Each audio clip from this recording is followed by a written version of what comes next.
안녕하십니까. 레피드입니다. 6월 4일, 아니죠. 6월 3일 두산인프라코아 보도록 하겠습니다. 먼저 증시 보겠습니다. 코스피 코스닥 오늘 둘 다 상승했고요. 자, 드디어 이제 코스피가 고점 부근에서 외국인과 기관의 쌍매수가 들어오면서 수급도 좋게, 그 다음에 위치도 좋게 마무리를 했습니다.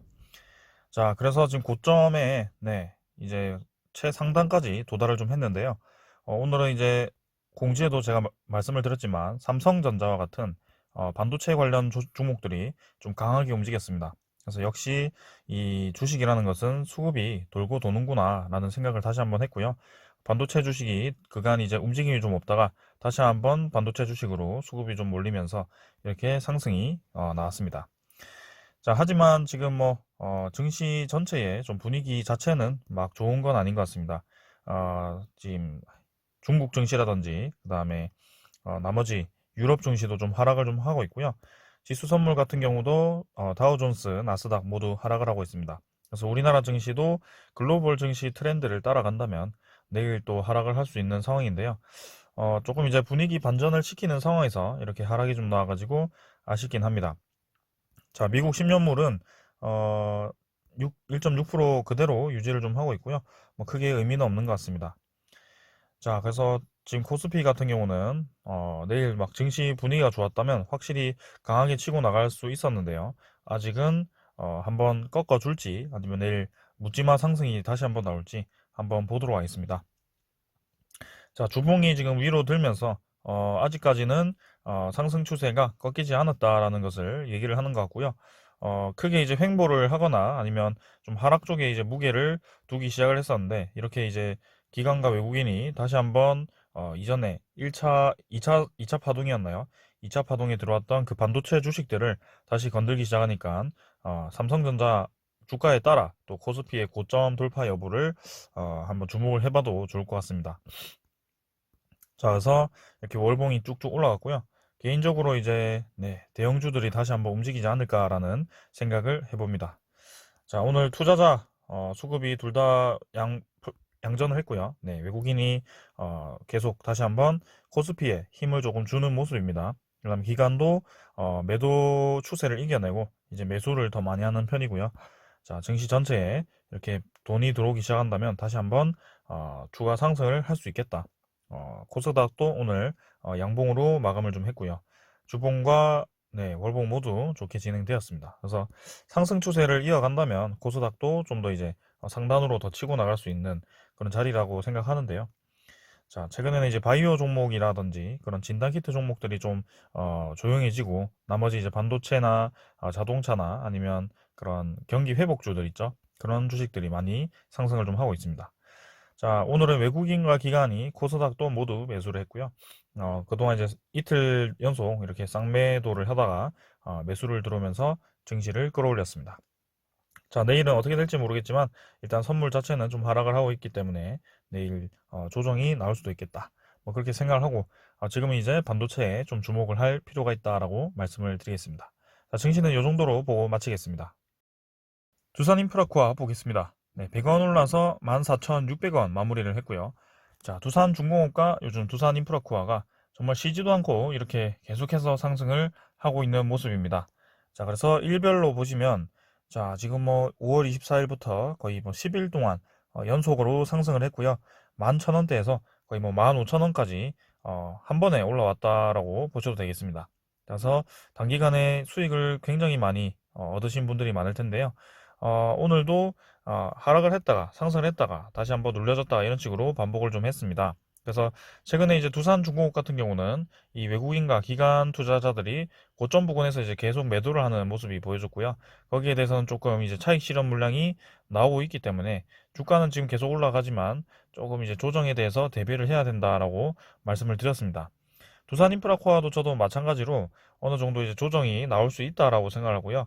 이전에도 이렇게 조금 거래량이 실린 꼬리 달린 윗꼬리 달린 음봉이 나왔을 때 좀 하락하는 것이 나오게 되는데요. 저는 사실 오늘 그런 음봉이 좀 나올 거라고 생각을 했는데 여전히 강한 힘으로 또 이렇게 밀어올리는 모습이었습니다. 자, 그래서 아직까지 추가로 더 상승을 할 것인지 아니면 좀 더 횡보를 할 것인지 아니면 또 이렇게 음봉을 만들면서 조금 이제 조정을 줄 것인지 거기에 대해서 생각을 좀 해야 될 것 같습니다. 자, 하지만 뭐 결국에는 이 두산 인프라코아를 가지고 계신 분들 중에는 대부분이 이제 장기로 가져오신 분들이라고 생각을 하고요. 이번 횡보 구간에서 결국에는 이평선들이 모이는 지점, 네, 요런 변곡점 부근에서 계속 상승을 외쳐왔기 때문에 그런 상승을 미리 매집을 박스권에서 매집하는 구간을 가지고 이렇게 상승을 맛본 분들도 계실 거라고 생각합니다. 자, 그래서 일단 수익 나신 분들은 축하드리고요. 주봉과 월봉은 뭐 더할 나위 없이 좋게 진행되고 있기 때문에 뭐 더 볼 필요는 없습니다. 하지만 이제 투자자를 보시면 기관이 이제 차익 실현 물량으로 네, 매도를 이어가고 있고요. 금융 투자가 이렇게 크게 매도를 하고 있습니다. 그래서 5월 26일부터 해서 계속해서 이제 금융 투자는 차익 실현 물량을 뱉고 있고요. 외국인도 오늘은 조금 팔았지만 한번 팔고 이틀 연속 다시 한번 매수하는 경향이 있었기 때문에 조금 더 며칠 더 지켜봐야 될 것 같습니다. 자, 연기금이 이제 여전히 계속 매수를 하고 있는 상황이고요.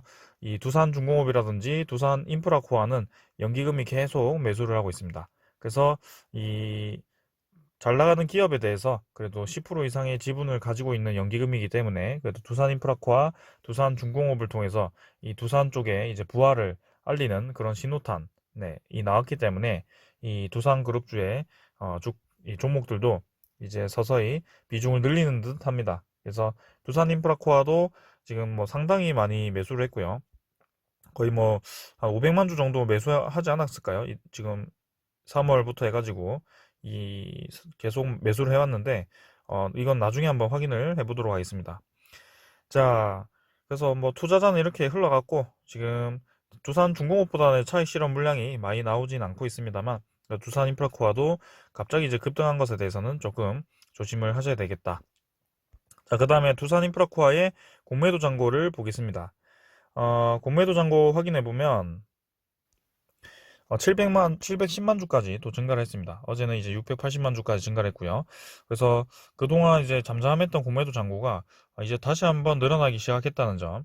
그래서 원래는 이제 6월 말까지는 좀 상황을 생각을 좀 하고 있었지만 이렇게 다시 한번 늘리는 상황이 나오고 있습니다. 그래서 어제도 누군가 이제 질문을 좀 주신 것 같은데 이 공매도에 대해서 무조건 다 상환을 해야 된다라는 게 의무가 아니더라고요. 그래서 그건 아닌 것 같고요.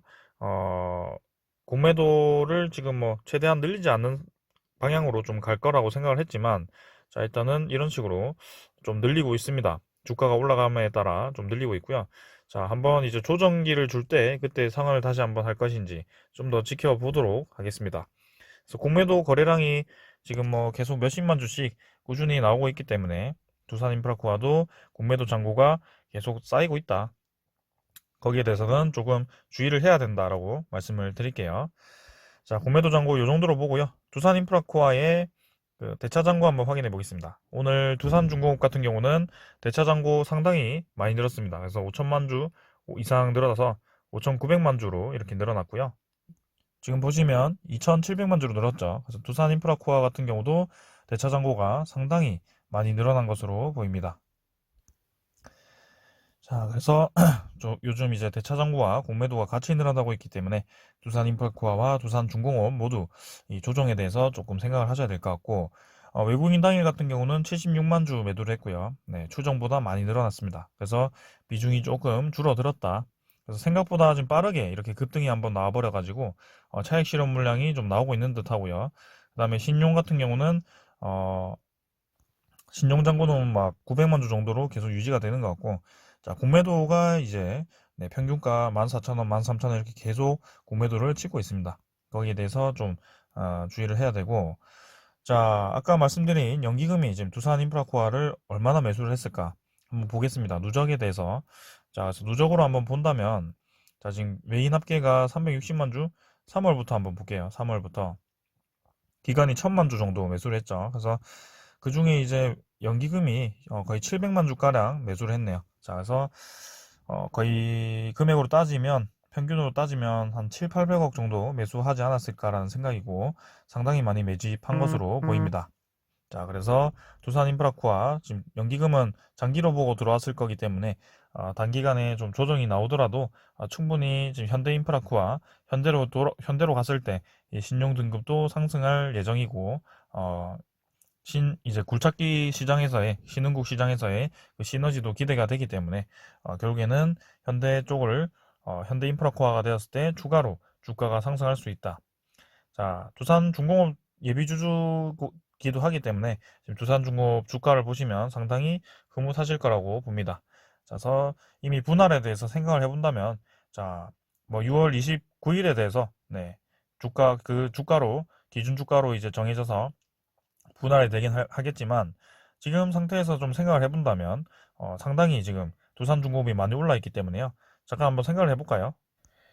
자, 그래서 계산기를 한번 켜봤고요.